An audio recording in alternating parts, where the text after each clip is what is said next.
Javad, আপনার কাছ থেকে জানতে চাই ঢাকা বিশ্ববিদ্যালয়ের প্রচার প্রচারণা নিয়ে কি বলছেন শিক্ষার্থীরা?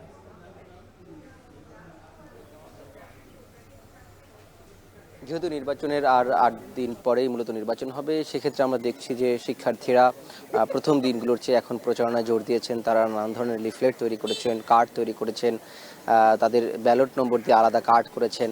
অর্থাৎ শিক্ষার্থীদের প্রচারণার ক্ষেত্রে যে চ্যালেঞ্জটি সবচেয়ে আমরা দেখেছি সেটি হচ্ছে, যেহেতু অনেক প্রার্থী, তাদের যে ভোটার নম্বর, সেই নম্বরটি ভোটারদের কাছে, প্রার্থীদের যে ভোটার নম্বর সেটি ভোটারদের কাছে পরিচয় করিয়ে দেওয়াই একটি সবচেয়ে বড় চ্যালেঞ্জ হয়ে দাঁড়িয়েছে।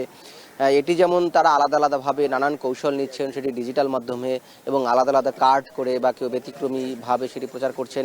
এবং আরেকটি বিষয়, যে যারা ভোটার রয়েছেন, প্রায় 40,000-এর মতো ভোটার, সেই প্রত্যেকজন ভোটারের কাছে পৌঁছানো সবচেয়ে একটি চ্যালেঞ্জ হয়ে গেছে। সেক্ষেত্রে বিশেষ করে ছেলে হলগুলোদের যে মেয়েদের প্রবেশিকা, সেটা তো আচরণবিধির মধ্যে আছে বা সেটি একটা নিষেধাজ্ঞা আছে, কিংবা ছেলেদের ক্ষেত্রেও একই ঘটনা, যে মেয়েদের হলগুলোতে তাদের আসলে যে প্রচারণা সেটি তাদের পরিচিত বন্ধু বা ফ্রেন্ডদের মধ্য দিয়ে অথবা তাদের পরিচিত এলাকার যারা পরিচিত আছেন সেই সকল মানুষদের মধ্য দিয়ে করতে হচ্ছে। সেই ক্ষেত্রে একটা প্রতিবন্ধকতা তৈরি হচ্ছে। প্রার্থীরা তারা মনে করছেন যে যেহেতু ভোটাররা প্রত্যাশা করেন যে প্রত্যেক প্রার্থী আলাদা আলাদাভাবে তাদের কাছে ভোট চাবেন, সেই জায়গায় কিছুটা শূন্যতা তৈরি হয়েছে, এমনটি তারা মনে করছেন। এর আগে আমরা সকালে দেখেছি যে ছাত্রদল সমর্থিত প্যানেল তারা প্রচারণা চালিয়েছে ক্যাম্পাসের ভিতরে, ছাত্র শিবির সমর্থিত প্যানেল তারাও প্রচারণা চালিয়েছেন, এবং স্বতন্ত্র প্রার্থী একাধিক প্রার্থীদের আমরা দেখেছি তারা প্রচারণা চালিয়েছেন। এবং এই প্রার্থীদের মধ্যে এক ধরনের অভিযোগ আমরা দেখেছি, সেটা সকালেও জানিয়েছিলাম, যে সাইবার স্পেসে অর্থাৎ সামাজিক যোগাযোগ মাধ্যমে একে অপরের বিরুদ্ধে বুলিং করার বা অপপ্রচার চালানোর অভিযোগ প্রতিটি পক্ষ থেকে আসছে, সেটি যেন তারা করছেন। এবং তারা বলছেন যে এটি যদি থামানো না যায় তাহলে ডাকসু যে নিরপেক্ষভাবে অনুষ্ঠিত হবে সেটি আসলে বিঘ্নিত হবে। এখানে নির্বাচন কমিশনকে এগিয়ে আসার একটি আহ্বান জানিয়েছেন। এবং কিছুক্ষণ পর অর্থাৎ ৩টা নাগাদ কিন্তু ইসলামী ছাত্র শিবির সমর্থিত প্যানেলের যে ইশতেহার সেটি ঘোষণা করা হবে। সেটি আমাদের আরেকজন সহকর্মী সেখানে আছেন, তিনি হয়তোবা সেটি নিয়ে পরবর্তী সংবাদে জানিয়ে দেওয়ার চেষ্টা করবেন। আপাতত এই ছিল ডাকসু নির্বাচনের প্রচারণার আমার কাছ থেকে সবশেষ। এবার জাহাঙ্গীরনগর বিশ্ববিদ্যালয়ের খবর জানবো, সেখানে আছেন সহকর্মী সিফাত শাহরিয়ার। সিফাত, প্রচার প্রচারণা নিয়ে কোনো অভিযোগ আছে কিনা?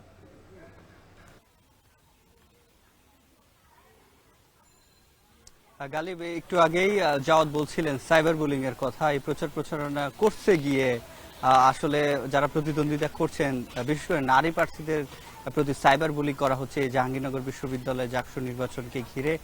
কিছুক্ষণ আগে আমরা একজন স্বতন্ত্র এজিএস প্রার্থীর সাথে কথা বলছিলাম, তিনি সে অভিযোগটি করেছেন। যেহেতু এখন সোশ্যাল মিডিয়া খুব বেশি গুরুত্বপূর্ণ, সেটি আসলে সেটিকে থামানো দরকার, সাইবার বুলিং এর যে বিষয়টি। এবং আমরা একেবারে এখন যেই জায়গায় রয়েছে জাহাঙ্গীরনগর বিশ্ববিদ্যালয়ের টার্জান পয়েন্ট, এই পয়েন্টটি গুরুত্বপূর্ণ এই জন্য যে জাহাঙ্গীরনগর বিশ্ববিদ্যালয়ের উত্তর পাড়ার 11টি হল, অর্থাৎ পেয়েদের যে 11টি হল, সেই 11টি হলের প্রবেশ মুখ বলা যায় এই টার্জান পয়েন্ট। এখানে নারী যে প্রার্থীরা রয়েছেন তাদের ভোট আদায় করার জন্য, অর্থাৎ যারা পুরুষ প্রার্থী ছাত্র যারা রয়েছেন তারা কিন্তু চাইলেও সেক্ষেত্রে তারা মেয়েদের হলে যেতে পারছেন না। তাতে করে এখানে দাঁড়িয়ে টার্জান পয়েন্টে দেখছেন অনেকগুলো দোকান রয়েছে, আড্ডাখানা রয়েছে। এই আড্ডাখানায় বসে এখানে আসলে নারী প্রার্থীদের সাথে সহপাঠীদের সাথে ভোট চাওয়ার ক্ষেত্রে একটি ভালো জায়গা।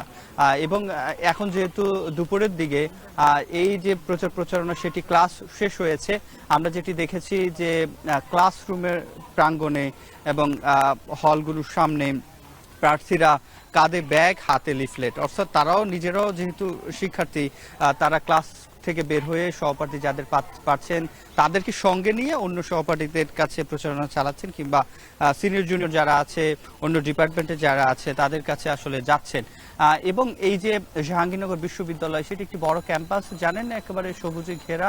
তবে এখানে অটো রিক্সা সেটি চলাচল বন্ধ করে দেওয়ার কারণে এখন কিন্তু পায়ে হাঁটা রিক্সা। তাতে করে মেয়েদের, এই যে আমি যেখানে আছি, এই যে টার্জান পয়েন্টের এই পাশে যে 11টি হল রয়েছে, 11টি হলের মেয়েরা যাদের একাডেমিক ভবন হল থেকে অনেক বেশি দূরে, তাদের আসলে পায়ে হেঁটে কিংবা পায়ে চালানো যে রিক্সা, প্যাডেল রিক্সা, সেটিতে যাওয়া আসলে কষ্টসাধ্য, বিশেষ করে মেয়েদের জন্য। প্রার্থীরা এটি বলছেন এবং ভোটারদেরও সেটি চাওয়া যাতে আবারও চালু করা যায়। পরিবহন সমস্যার কথা বললাম, সে সাথে 33 বছর পর গালিব এই জাকসু নির্বাচন হচ্ছে, সেটা যদি আবারও এবার হয়ে আবার 33 বছর আটকে না যায়, সেটিও কিন্তু ভোটাররা প্রার্থীরা একই সুরে বলছে যে নিয়মিত জাকসু যাতে হয়। যদি নিয়মিত জাকসু হয় সেক্ষেত্রে এখানে যেহেতু বহু সাংস্কৃতিক সম্মিলন এখানে ঘটেছে এবং সব সাংস্কৃতিক কর্মকাণ্ডর যে অবাধে এখানে করার যে একটু সুযোগ সাংস্কৃতিক শিক্ষার্থীদের, সেই দাবিটি রয়েছে যাতে সকলে তার সংস্কৃতি চর্চা ঠিক রাখতে পারে। আমরা প্যানেল ভাবেও প্রার্থীদেরকে দেখছি এবং স্বতন্ত্র প্রার্থীরাও এখানে আলাদা করে একটা প্যানেলও করেছে। তো এই ছিল গালিব আমার কাছে জাকসু নির্বাচনের প্রচারণার চতুর্থ দিনের খবর। জাকসু ও ডাকসু নির্বাচনের খবর জানাচ্ছিলেন সহকর্মীরা।